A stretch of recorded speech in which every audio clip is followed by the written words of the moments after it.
Let's talk about some Saints cut candidates on today's video from Saints Now by Chat Sports. We need to take a fresh look at the Saints roster and players that actually could be on the roster bubble here after the 2025 NFL Draft. Welcome to Saints Now by Chat Sports. My name is Trizzy Trace Gerard. And before I dive into today's content, I need to take just a couple of seconds to say thank you. I want to take a moment to just say thank you to everyone who supported the show. Thank you to everyone who supported the content. Thank you to everybody who's tuned in, super chatted, subscribed. If you have tuned in, you have watched it, whether you love it or you hate it, I gotta say thank you. Over 1.1 million views in the month of April, nearly 2,000 new subscribers. Unbelievable stuff right there. I just have to say thank you. The support that we received in the month of April was second to none. That's all I have to say. Thank you. Now let's get into the content. The New Orleans Saints currently have $27.7 million in cap space as of right now. So if you wanted to go and sign some players or trade for some players, you do have money to spend. But I want you to remember that number, $27.7 million, as we have the conversation about the cut candidates. Because we're going to go through 5 players. Some of them are more surprising than others. Guys who could get cut and guys who I do think are on the roster bubble and maybe have something to prove this offseason. We're going to start off with the obvious one here, Derek Carr. He's the quarterback of the New Orleans Saints. As of right now, he is still on the roster when we're filming this video Thursday, May 1st at around 3 p.m. Central Time. He has not been in attendance for voluntary offseason programs. Again, they're voluntary, but you do see a lot of other veterans like Cameron Jordan and Chase Young and Rashid Shaheed. I mean, he's not a total veteran, but you see Rashid Shaheed, you see Jake Haener, Spencer Rattler. You're also seeing Chris Olave. You're seeing everyone pretty much out there except for Derek Carr. For what it's worth, Alvin Kamara hasn't been out there. He's touring and he's traveling, doing a lot of stuff, but he has not been in attendance. And remember that number, the $27 million. It's a $20.5 million cap hit in 2025. If Derek Carr is a post-June 1 cut. So personally, I think that's what the Saints are loading up for. I think that's what they're doing. And you can tell that they're looking to move forward because the Saints drafted Tyler Shough in the second round with a top 40 selection.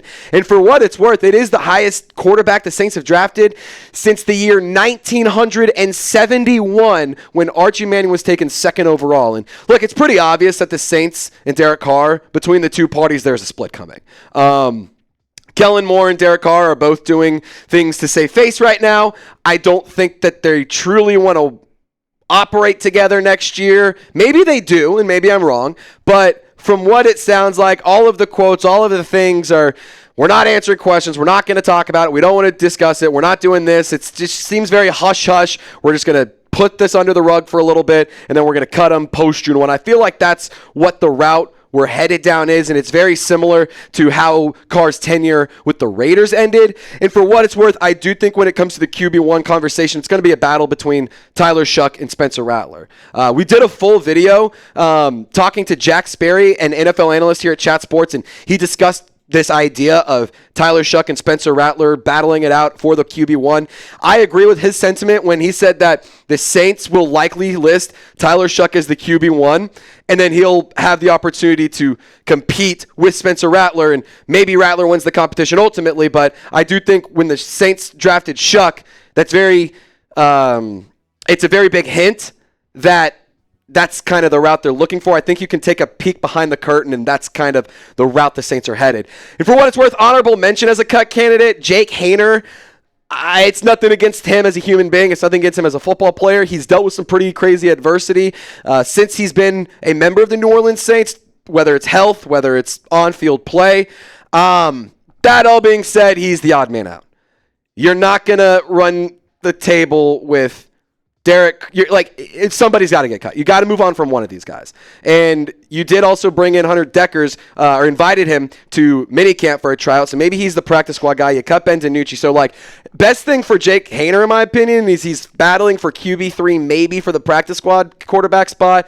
I just think he's an honorable mention for a cut candidate. I just don't see him truly being a starter in the Saints' current coaching staff's eyes. Now, I want to ask you, who will be the quarterback one for the Saints? Do you think it's going to be Derek Carr? Do you think everything works itself out and life's good?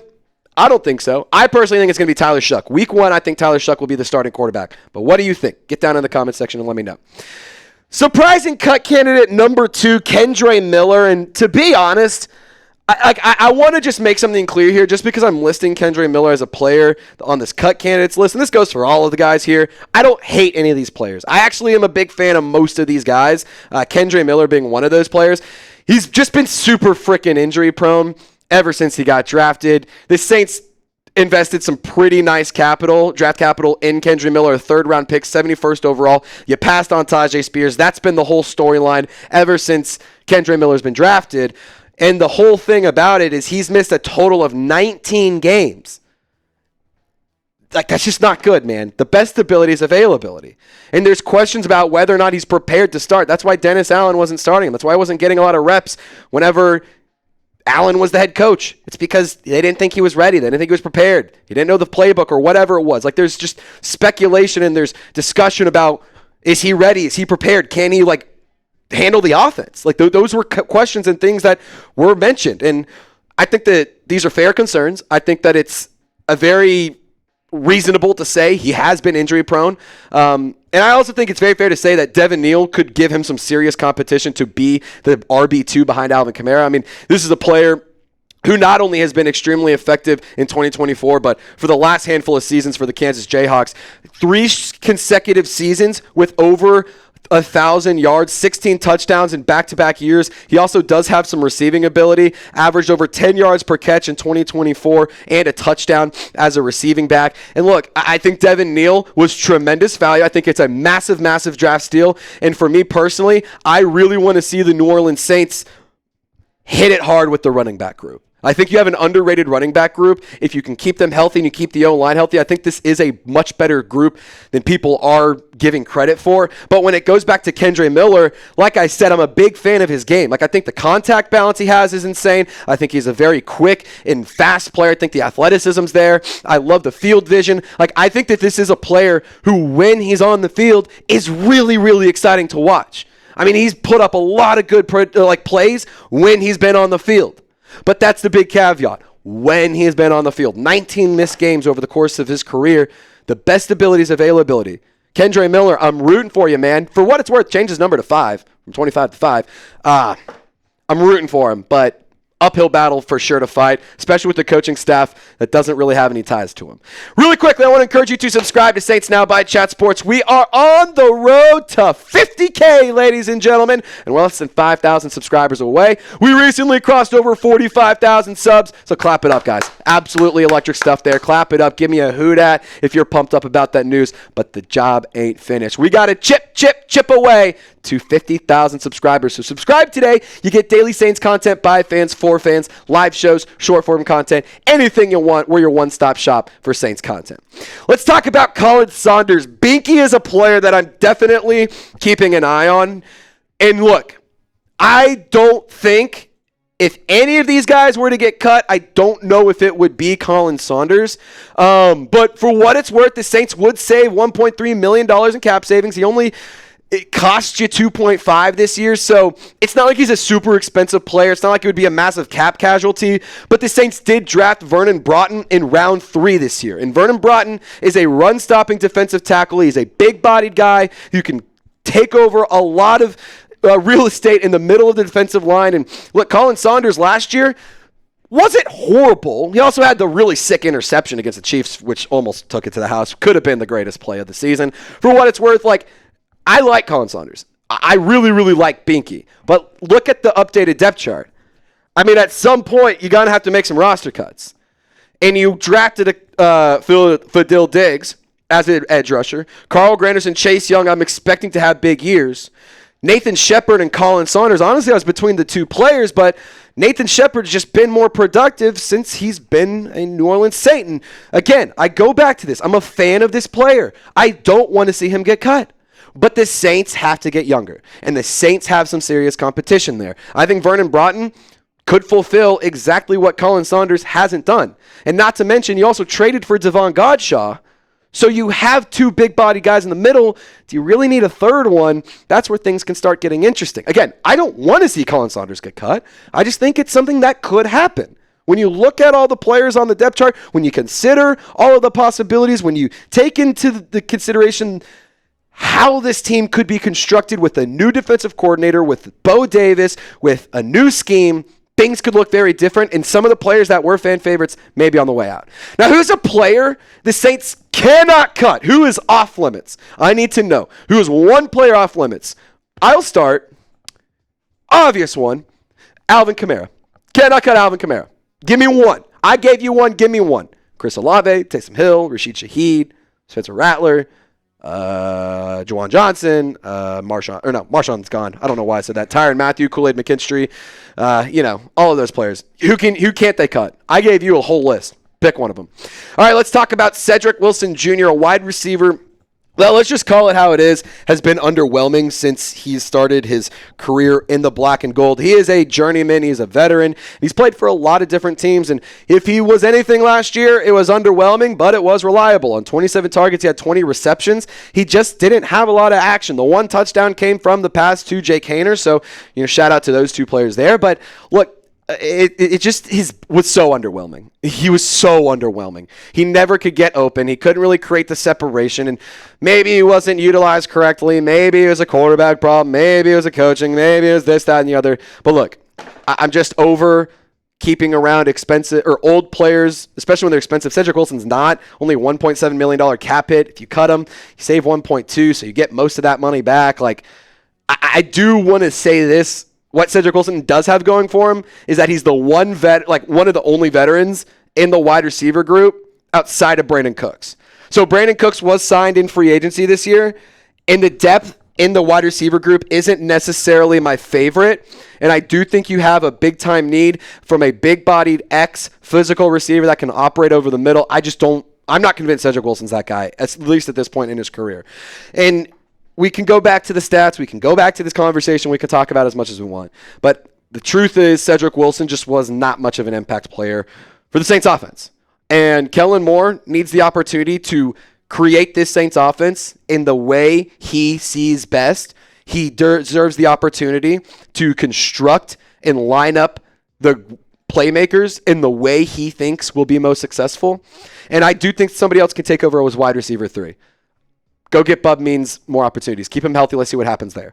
Maybe you sign Keenan Allen. Or maybe you go get Amari Cooper. Or maybe you sign one of these players who's available in free agency. Not a lot of great options. We talked about it on Saints Now Live the other day, but there are options. So when it comes down to it, we'll have to see what happens. I just don't think Cedric Wilson makes a lot of sense to keep around. Now, really quick, if you want to get a jersey for any of the players we mentioned, maybe it's their last chance to get a jersey. Or if you want to get a jersey for one of the rookies, one of your favorite players that's currently on the roster, chatsports.com/Saints jerseys. We have all of the rookies. Not all of them, actually. We're still waiting for Tyler Shough, Devin Neal, Danny Stutzman, some of those guys. But you have the round one and Kelvin Banks. So if you want to get an offensive lineman jersey, go get Kelvin Banks. Cam Jordan jerseys available. Taysom Hill jerseys available. You want throwbacks? You want color rush? You want the home? You want the away? You want men's? You want women? You want children's sizes? Guess what? We got all of them for you. Chatsports.com/Saints jerseys. Link is in the comments or description of this video. Or just type in on the URL chatsports.com/Saints jerseys. Isaiah Fosski is the last player we're going to mention in today's video. The edge rusher, second-round pick just a couple of years ago. Crazy, crazy story with him. I mean, he is a player who, throughout his collegiate career, was praised for his motor. He was praised for the production. And honestly, when he was selected 41st overall in round 2 of the 2023 draft, I was actually really, really ecstatic about this pick. But he has just not made hardly any impact whatsoever over the course of his career. And get this. 2 years, 2023, 2024, 650 total snaps. 147 of those were on defense. So I typed this wrong. 147 snaps of these were on defense, not on special teams. 650 total snaps. In 2024, he had 64 snaps on the D-line, 78 in kick coverage, 56 in kick return, 78 in punt coverage, 64 in punt return, 82 in field goal / extra point block. So over the course of his career, 147 of those snaps were on defense, 650 special teams. That's not good.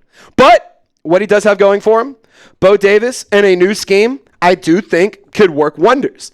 And it doesn't just go for Isaiah Fosski for what it's worth. It goes for any of these guys on the defensive line. Like, I think that the coaching staff over the last few years was just abysmal when it came to the defensive line and to the trenches as a whole. And I'm just going to say this, do not sleep on the type of impact Bo Davis can have. I mean, he is one of the most well-respected defensive line coaches in all of football, especially in the college football ranks. 13 years of coaching experience. He's worked with some of the best defensive linemen that college football has ever seen. He's coached a lot of great football players. And not to mention Vernon Broughton, your newest defensive tackle, third-round pick. Ties to Bo Davis from their time spent together at the Texas Longhorns football team. So, for what it's worth, I do think Isaiah Fosski has an opportunity, but this is it. Turn it on now. Shit or get off the pot. Like, I need to see Isaiah Fosski put it all together. He was extremely productive coming out of Notre Dame. He's just got to put it all together in the National Football League and get on the field and do some good production. All right, let's go. Defense. Defense. Defense. I need you to whip out those D's in the comment section. Type D for defense if you want to see the Saints defense absolutely crush it this year. Now, final thoughts just to kind of put a bow on this entire conversation. Again, I don't hate any of these players. I actually really like most of them. It's just a business decision. The NFL is a business. You got to cut the fat where you need to. You got to invest in the people who make you money. You got to invest in the people who give you good production. That's what it comes down to. And this is Kellen Moore's team.